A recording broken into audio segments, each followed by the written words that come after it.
안녕하십니까. 신의균의 국방TV 데일리 디펜스입니다. 자, 오늘 여러분들 아주 관심 깊어 하시는 분야를 제가 분석을 한번 해드리겠는데요. 우크라이나 전쟁으로 인해서 지금 전 세계에 그야말로 무기 시장에 장이 섰습니다. 냉전 시대에는 생존을 위해서 언제 3차 대전이 벌어질지 모르기 때문에 모든 국가가 생존을 위해서 서로 전부 앞다투어 무기를 샀죠. 그런데 냉전이 끝나고 나니까 3차 대전 우리나라가 전쟁할 가능성이 있을까?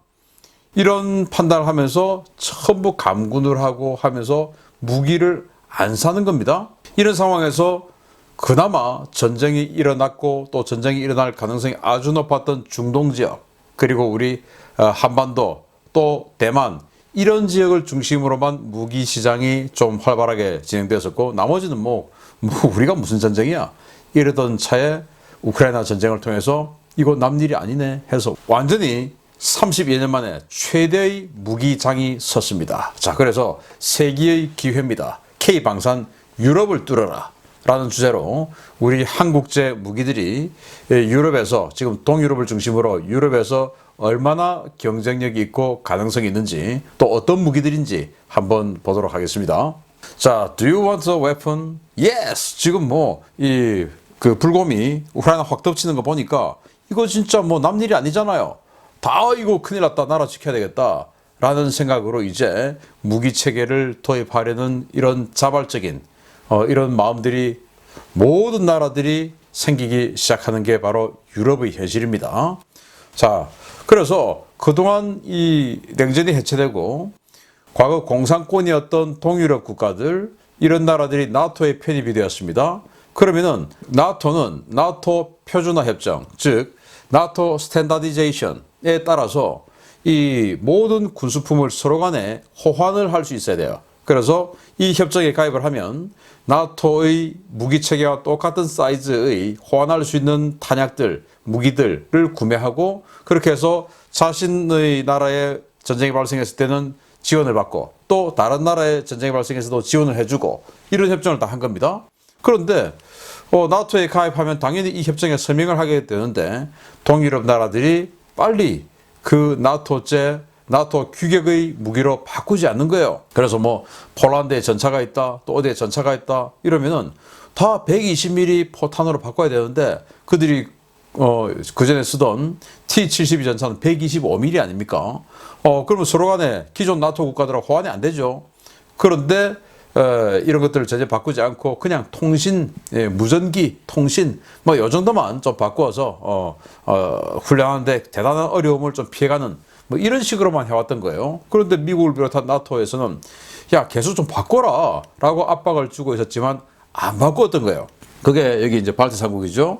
에스토니아, 라트비아, 리투아니아, 그리고 폴란드, 또 체코, 슬로바키아, 그리고 슬로베니아, 또 크로아티아, 루마니아, 불가리아, 이런 나라들이죠. 이런 나라들이 그동안은 그냥 압박만 받고 있어도 그 한두 푼 하는 것도 아닌데 그 굳이 꼭 바꿔야 돼, 전쟁 진짜 일어나긴 할까 라고 생각했던 차에 이제 아니야, 바꿔야 되겠어 라는 생각이 들죠. 왜? 우크라이나가 저렇게 깨지는 걸 보니까 나토에서 밀어주는 이 물량들이, 물론 호환은 안 됩니다만은, 거의 우크라이나는 일회용으로 쓰고 있습니다만은, 이렇게 밀어주는 물량이 얼마나 중요하다라는 걸 지금 알게 된 거죠. 이런 상황에서 이웃 나라들이 내민 제안서, 정말 먹고 싶지 않은 그림의 떡입니다. 왜냐? 너무 비싸죠. 독일제, 프랑스제, 또 영국제, 무기들이 너무 비싸요. 그중에서 영국은 무기를 많이 팔지는 않습니다만은 독일과 프랑스는 무기를 많이 팔죠. 그런데 그들의 무기가 너무 비싸요. 그래서 지금 이 동유럽 국가들은 그 중에서 특히 이 독일제 무기들을 많이 오퍼를 받고 있는데, 바로 인접해 있으니까. 그런데 이 무기들이 이렇게 비싸다. 예를 들어서 KF-41 보병 전투 장갑차, 슬로바키아가 이걸 지금 샀거든요. 그런데 슬로바키아가 산 가격이 대당 120억 원. 근데 깡통 버전, 즉 APS 없는 거예요. APS가 바로 능동 방어 장치죠. 지금 이 보병 전투 이 휴대용 대전차 미사일의 어마어마한 활약으로 인해서 이제 능동 방어 장치 없는 기갑 장비들은 이건 안 된다 라는 게 전 세계의 공통적인 인식 아니겠습니까? 그런데도 능동 방어 장치 없는 KF-41 보병 전투 장갑차가 120억 원. 그리고 여기도 또 박서, 보병 전투차인데 차륜형이죠. 여기다가 포탑을 얹으니까 100억. 이야, 그냥 뭐 100억은 다 넘습니다. PZH-2000 자주포 200억. 그런데 이 PZH-2000 자주포는 이 탄을 계속적으로 생산해 개발해 오지 않았어요. 왜냐? 한국은 자주포가 지금 K9 자주포가 1000문이 넘어갔죠. 근데 여기는 감군을 해서 자주포 몇 문 안 돼요.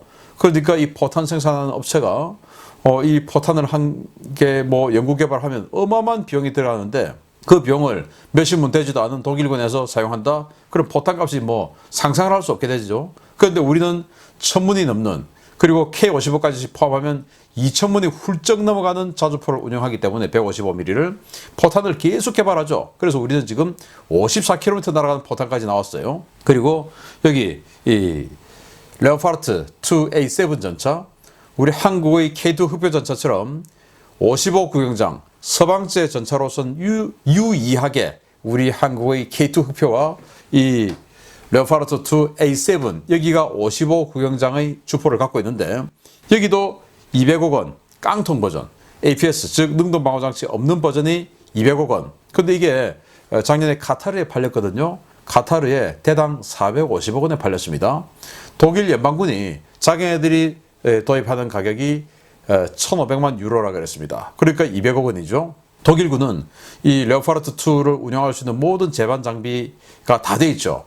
그러니까 그냥 뭐 전차만 가지고 오면 되는데 다른 나라들은 그 제반 장비들 다 구입해야 되죠. 그래서 프로그램 코스트라고 해서 독일군이 사는 가격이 200억 원이면 다른 나라 사는 가격은 300억 원 넘어갈 수 있죠. 카타르는 그걸 450억 원에 샀고요. 이런 무지막지한 탱크 가격, 전투기 가격은 똑같죠. 그리고 독일 공군이 지금 트렌치4 유로파이터를 계약을 했는데 독일 계약 가격이 1,900억 원. 근데 독일은 역시 유로파이터 개발국이기 때문에 이 뭐 제반 운용 장비, 교육 훈련 뭐 모든 것이 다 구비가 되어 있고 비행기만 사면 되죠. 그런데 다른 나라들은 프로그램 코스트 곱하기 2 3천억 원이 훨씬 넘어가는 F-35는 뭐 완전히 그냥 쌈 싸먹는 F-35 2배의 가격, 어마어마한 가격이 유로파이터죠. 그리고 이런 나라들이 전부 F-35나 유로파이터 같은 최고급 전투기 살 수 없으니까 이제 저가형 전투기를 돌아봐야 되는데 이탈리아에서 만든 M346 FA 경전투기 그리고 전술인문기 이게 최근에 나이지리아에 630억 원에 팔렸어요. 그런데 기계식 레이더에 초음 속도 안 되고 무장 능력 허접하고 기동성 안 좋고 이런 거 630억 원. 이게 이제 우리 FA50하고 경쟁이죠. 이런 식으로 유럽제 무기가 너무 비싼 거예요. 그런데 동유럽 국가들이 과연 그런 경제력이 되냐? 잠시 한번 보겠는데요. 라트비아, 에스토니아, 리투아니아, 루마니아, 불가리아, 슬로바키아, 슬로베니아, 체코, 폴란드, 크로아티아, 헝가리 이런 나라들이 과거 동국군이었다가 지금 나토에 들어갔던 나라들 아니겠습니까? 그런데 이런 나라들 인구가 1,000만 넘는 인구는 루마니아 1,918만, 그리고 체코 1,069만, 폴란드가 3,856만, 헝가리가 977만, 나머지는 다 뭐 그냥 190만, 133만, 270만 다 국가가 작아요. GDP 당연히 작죠. 인구가 적다 보니까 1인당 GDP도 우리 대한민국보다 높은 나라가 하나도 없어요. 3만 불 넘는 나라가 유고에서 분리된 슬로베니아 유일합니다. 3만 1,000달러.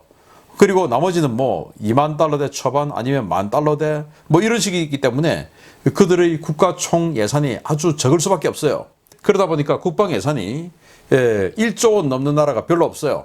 그래서 불가리아 정도, 불가리아가 이제 인구가 689만이나 되니까 1조 원이 조금 넘고요. 슬로바키아 1조 원 정도, 그리고 체코 조금 뭐 한 2, 3조 원 가까이 되고요. 폴란드가 이제 10조 원이 넘어요. 나머지는 전부 수천억 원 단위, 1조 원 언저리 이런 국가들이다 보니까 이게 뭐 이런 호주머니 가지고 독일제 저 무지막지하게 비싼 탱크, 자주포, 장갑차를 사기가 힘든 겁니다. 그래서 슬로바키아가 독일제 그 KF-41 무지막지하게 비싼 120억짜리 보병 전투 장갑차를 120대를 샀는데 그때 국방 예산이 아니고 따로 편성해서 샀어요. 그때 뭐 정치적으로 어마어마하게 공격을 받았는데 지금 보면 잘 샀다라고 하겠죠. 왜? 바로 옆에 있는 우크라이나 깨지는 거 보니까 미리 우리가 준비를 잘했구나 라는 생각이 들겠죠. 자, 이런 상황인 국력. 그런데 이 나라들이 지금 이 나토 표준으로 바꾸어야 하는 소요들이 아주 많아요. 그 중에서도 소요 제기를 했던 또 소요가 지금 바로 필요한 이런 것들 간단하게 한번 보겠는데요. 라트비아는 지금 영국제 중고 전차와 장갑차를 도입 중이고요. 에스토니아는 보병용 대전차 미사일 우리 한국의 방사청에 문의를 했습니다. 아마 현궁 어마어마하게 팔릴 것 같은데요. 그리고 리투아니아 복서 장갑차 120대 발주를 했어요. 독일제. 그리고 루마니아 차세대 전차 60대가 필요합니다. 그리고 차량용 장갑차 840대가 필요해요. 그리고 포가 전부 견인포인데 여기 이 노후 견인포 아주 사거리 짧고 오래된 이 122mm, 152mm 이런 거 나토하고 전혀 호환되지 않는 포탄들 다 바꿔줘야 되죠. 물론 이걸 654대의 신형 야포로 바꿀 수는 없겠지만 이 K9 자주포 같은 이런 자주포 그래도 의미 있는 수량 정도는 있어야 되겠죠. 그리고 F-16과 F-35 도입 추진 중에 있습니다. 불가리아도 차세대 전차 100대가 필요해요. 그리고 장갑차 1000대가 필요해요. 그리고 노후 야포가 650대가 있습니다. 바꿔줘야 되겠죠. 그리고 고등훈련기 6대가 필요해요. 지금 당장. 슬로바키아 차세대 전차 20대 이상이 필요합니다. 그리고 궤도형 장갑차 210대가 필요하네요. 아니 우리 한국의 궤도형 장갑차가 있는데 이걸 지금 독일제 무지막지하게 비싼 KF-41을 사버렸어요. 그리고 보병용 미사일 바로 신궁 우리 한국 방사청에 신궁을 의뢰했어요. 신궁도 아마 휴대용 지대공 미사일인데 판매가 많이 될 것 같습니다. 그리고 여기도 고등훈련기와 전투기가 10대 이상의 단위로 필요해요. 그리고 슬로베니아 차세대 전차 80대가 필요합니다. 체코 차세대 전차 40대 필요하고 보병 전투 장갑차가 185대가 필요합니다. 폴란드 차세대 전차 800대 가량이 필요하죠. 근데 이거 지금 우리 K2PL 지금 경쟁 중에 있지 않습니까? 좀 됐으면 좋겠는데요. 폴란드가 이 3,850만 원 인구 그리고 국토 면적 이런 모든 걸 봤을 때 이 동구권 출신 국가들 중에서 맹주가 될 어떤 그런 가능성이 아주 다분합니다. 그래서 폴란드 사업에서 우리 K2PL이 이기면 그 옆에 있는 불가리아, 루마니아 이런 나라들 전부 다 따라오지 않을까 동구권 출신들이 라는 생각이 듭니다. 체코나 슬로바키아 이런 나라들은 모르겠는데 이 루마니아, 불가리아 이런 독일에서 약간 떨어져 있는 나라들은 폴란드 따라서 같이 우리 K2 전차 살 가능성이 아주 높아요. 크로아티아는 전차 70대가량 그리고 노후 야포 150대가 있습니다. 헝가리는 지금 친러 국가라서 나토인데 친러입니다. 지금 정권이. 그래서 차량용 장갑차 380대가 필요한데 여기는 당장 안 하겠죠. 아무튼 이런 정도의 아주 많은 무기가 지금 당장 나토 표준으로 바꿔야 할 무기가 큰 덩어리만 봐도 이렇게 있다. 그럼 이게 이제 시장 완전히 열린 거죠. 그러면 이 동유럽의 니즈를 완전히 충족하는 한국형 무기체계 뭐가 있냐? 일단 대전차 미사일인 현궁.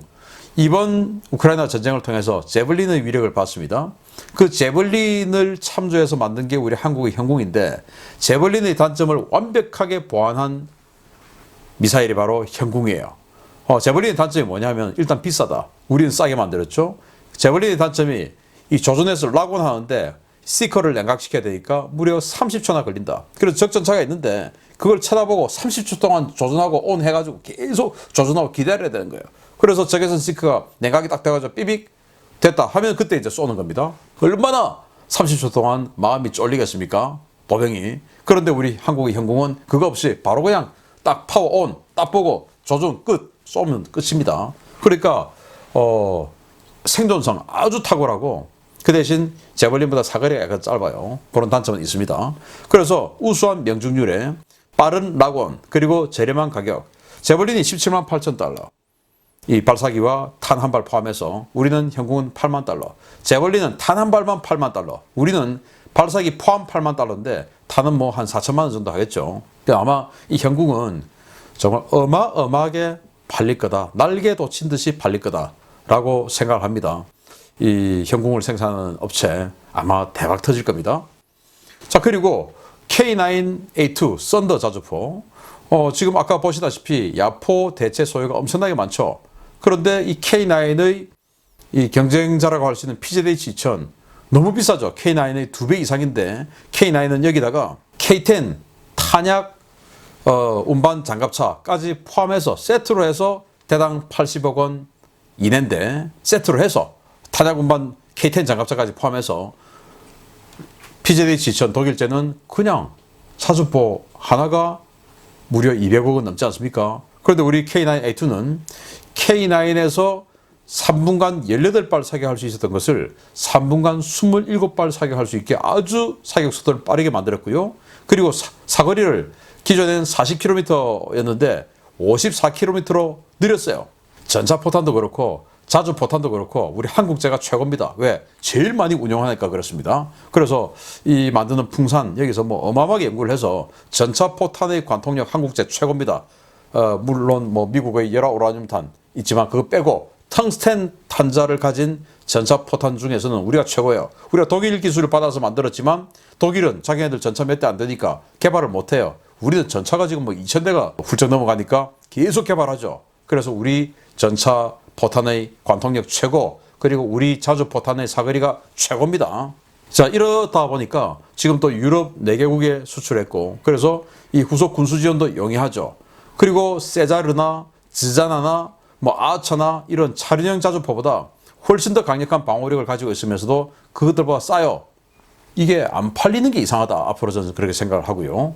그리고 K239 천무. 이게 미국의 에메랄레스, 거기에 들어가는 그 탄 캐니스터하고 호환이 됩니다.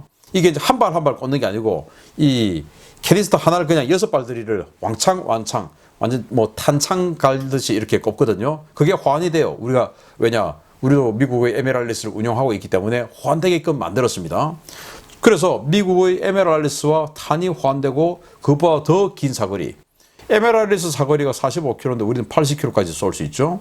그리고 에메랄레스에 뭐 그 에이테킴스 쏠 수 있지만 우리도 여기다가 KT즘에서 전술탄도탄 KT즘 쏠 수 있죠.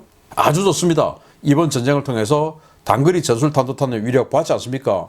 우크라이나가 토치카 아주 오래된 토치카 전술탄도탄 가지고 엘리게이터 상륙함 때려잡고 하는 거 봤는데 이 정도 가지고 있으면 이거 어마어마하고 여기는 또 열화 우라늄 탄두예요. 그래서 엄청난 파괴력을 가지고 있습니다. 그리고 에메랄레스는 단종되었습니다. 에메랄레스가 우리 천무하고 똑같이 12발 탄창이 들어가는데 그 단종됐어요. 그런데 이제 미국은 그걸 단종하고 하이마스를 만들었죠.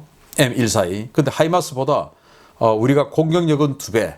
우리는 12발 들어가는데 하이마스는 6발이니까. 그런데 하이마스는 이제 작다 보니까 수송기에 실을 수가 있죠. 그래서 항공 이동을 할 수 있지만 우리는 그걸 못합니다. 그래 동유럽 국가들이 뭐 수송기에 실어서 공중 이동할 이유가 뭐 있겠습니까? 그러니까 가격이 우리는 더 쌉니다. 315만 달러. 그런데 하이마스는 510만 달러. 그러니까 우리가 안 팔리는 게 이상할 거예요. 그래서 지금 동유럽 국가들이 BM-21 또는 BM-27 같은 구형 다련장 로켓들 많이 가지고 있는데 그걸 이제 대체할 소요가 많이 있을 것이다 라고 보고요. 그리고 전차입니다. 아까 제가 K9 할 때 말씀드렸지만 우리 한국의 텅스텐 이 탄심 가진 이 탄이 최고의 관통력을 가지고 있습니다. 이거는 뭐 국뽕이 아니고 진짜입니다. 그래서 동급 최강의 화력이에요. 그 동급 최강의 화력의 근원은 2개인데 하나는 55 구경장. 구경장이라고 하는 게 120mm 주포 구경 아니겠습니까? 그 120mm 주포의 곱하기 55가 포신의 길입니다. 포신이 길면 당연히 포구 초속이 빠르고 멀리 가겠죠. 그러니까 이 적을 관통하려고 하면은 운동 에너지가 세야 되는데 그 운동 에너지는 탄의 무게와 속도 아니겠습니까? 그래서 이 55 구경장이나 되는 아주 긴 포신이다 보니까 훨씬 빠르게 탄이 발사가 되죠. 그래서 관통력이 더 세지고 이게 이 55 구경장이 우리 한국의 K2 흡표하고 독일의 레오파르트 2 A7 2개뿐이에요. 나머지는 다 44 구경장입니다. 거기다가 우리는 독일의 레오파르트보다 훨씬 더 강력한 K279 탄이 있습니다. 이 K279 탄이 바로 우리 한국이 개발한 날개 안정 철갑탄인데 텅스텐 탄심인데 세계에서 가장 강력한 관통력. 그래서 지금 서방이 가지고 있는 모든 전차 중에서 러시아의 T-90M 스펙상으로 그들이 발표하고 있는 스펙상으로 T-90M과 T-14 아르마타를 관통할 수 있는 거의 유일한 전차다. 물론 미국의 우라늄탄이 있지만 그거 빼고 이런 거니까 당연히 관심 가져야 되겠죠. 그리고 여기다가 동급 최강의 방어력 이게 그 능동 방어 장치 있죠. 그리고 우수한 가격 경쟁력. 레오파르트 A7 전차가 독일군 구매 가격으로 200억 원. 그런데 카타르 구매 가격으로는 대당 450억 원. 이게 말이 안 되는 가격이잖아요. 그런데 우리는 풀옵션으로 능동 방호 장치까지 넣어서 800만 달러. 그러니까 100억 원. 정말 우수한 가격 경쟁력입니다. 그래서 유럽 8개 나라 정도에서 지금 전차가 필요한데 아마 최대 1150대 정도의 소요가 있지 않을까.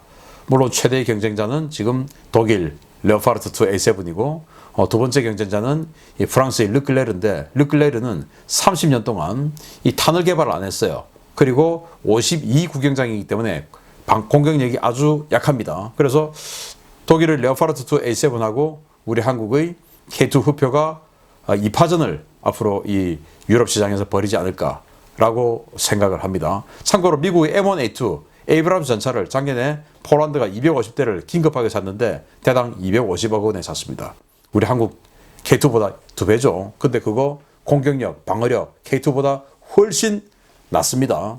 그리고 보병 전투 장갑차입니다. AS-21 레드백 호주 판매 버전인데 동급 최강의 화력이에요. 30mm 기관포에다가 스파이크 대전차 미사일 거기다가 아이언 비전. 이 아이언 비전이 그냥 이 고글 딱 끼고 헬멧 고글 딱 끼고 그냥 이 조종사가 쳐다보면 보수가 쳐다보면 적전차가 있네, 적장갑차가 있네 쳐다봐서 나의 눈하고 딱 초점만 맞아버리면 바로 그냥 거기다가 갈겨버리면 정확하게 명중하는 바로 이 전투기에 들어가는 헬멧 마운티드 큐잉 시스템 바로 그거의 장갑차 버전입니다. 굉장히 정확한 사격 그리고 스파이크 미사일까지 대전차 미사일까지 가진 이 전차와 바로 싸울 수 있는 강한 공격력 이런 걸 가지고 있죠. 거기다가 능동 방어 장치 APS 장착하고 있습니다. 이런 모든 걸 다 하고도 800만 달러, 100억 원. 그런데 경쟁자인 독일의 KF-41은 이 APS 없는 버전으로 120억 원. APS 붙이면 한 140억 원 하겠죠. 그러니까 우리가 또 역시 싸다. 그래서 동유럽 국가들이 최소 1000대 이상의 소요가 있더라라는 걸 아까 확인을 했었습니다. 그리고 뭐 고등 훈련기, 전술 입문기 이런 게 필요하다라는 말씀을 아까 여러 국가에서 제가 드렸는데 우리 FA-50 블락 20 이게 지금 이 에이사 레이더 KFX에 들어가게끔 만들었던 그 에이사 레이더를 소형화해서 이 FA-50에 넣는다는 거 아니겠습니까? 말레이시아에 지금 그렇게 제안하고 있죠. 그래서 전투기 또 전술 입문기 이런 용도로 사용할 수 있어요. 그러면서 이탈리아의 M346FA를 능가하는 압도하는 고성능이죠. 그건 뭐 초음속도 안 되고 기동성도 낮고 우리는 4.5톤의 풀 무장을 할 수 있는데 그건 안 되고 그런데 걔들이 지금 나이지리아에 630만 달러에 630억 원에 팔았는데 우리 비슷한 가격이에요. 그런데 우리는 A사 레이더에 훨씬 더 우수한 성능. 그래서 폴란드가 카이에다가 문의를 했다라는 설이 있습니다. 혹시 그 단자형으로 만들고 이를테면 블록 30 할 수 있냐. 그래서 카이에가 가능하다라는 답을 했다라고 합니다. 그래서 이 동유럽이 국가들이 전투기 한 대가 요즘 뭐 1,500억 원, 2,000억 원 하는 세상이니까 그거 못 사는 나라들이 이 한국의 FA-50 또 이 FA-50은 또 미국 로키드 마틴의 지분이 있으니까 미국도 이걸 FA-50을 사는 거에 대해서는 굉장히 흔쾌하게 생각하죠. 자, 그래서 일단 한국제 무기 한국 어디 있어? 저기 극동에 있는데 야 그런 나라 무기 써도 되는가? 라는 의구심이 들 텐데 이미 우리가 이 유럽에 그것도 선진국에 이 북유럽의 선진국에 우리 무기를 팔아서 호평을 받고 있는 상황이기 때문에 그런 것도 그 벽을 넘을 수 있다라는 거죠. 노르웨이에 K9 24문, K10 6대를 팔았죠. 노르웨이에 지금 K2NO 54대 지금 협상 중에 있죠. 그리고 핀란드에 K9 48문 팔았고요. 에스토니아에 K9 18문 팔았습니다. 폴란드에 K9 차체를 100대를 팔았죠. 그리고 영국에서 지금 K9A2 116문을 경쟁하고 있고요. 폴란드의 K2PL 전차 800대가량을 지금 경쟁하고 있습니다. 터키에 K2 기술을 줬죠. 그래서 터키는 알타이 전차 1000대를 만들었고요. 또 터키에 역시 K9 기술을 줘서 T155, 350문을 만들었죠. 다 지금 좋다고 합니다. 그러니까 메이드 인 코리아 좋아요 라고 하는 것이죠. 구독, 알림, 좋아요 눌러주십시오. 메이드 인 코리아. 그래서 외교력이 좌우하는 이 K방산 결국 무기 아무리 좋아도 외교력이 뒷받침되지 않으면 안 돼요. 그게 우리의 약점이에요. 독일은 나토에서 또 EU에서 이 독일제 무기를 사는 나라들의 뭔가 입지를 조금 다져줄 수 있는 그런 외교력이 있죠. 우리 한국은 그게 없습니다. 그렇지만은 그걸 이 아주 강력한 성능, 저렴한 가격 이런 걸로 상쇄하면서 그리고 한국에게 잘하면 미국도 좋아해 라고 하는 미국과 아주 긴밀한 동맹관계, 이런 걸 우리가 강조해서 지금 이 현지에 나가 있는 우리 국방무관들, 대사들, 이런 사람들이 열심히 홍보 대사로 띄워주면 좋지 않을까라는 생각을 해서 정말 30년 만에 무기시장의 장이 제대로 섰는데 그걸 제대로 한번 잡아보자 라는 말씀을 드리면서 유럽에서 어떤 무기가 통하나 하는 걸 조사해 보았습니다. 신인균의 국방TV 구독, 알림, 좋아요 눌러주십시오. 마치겠습니다. 감사합니다.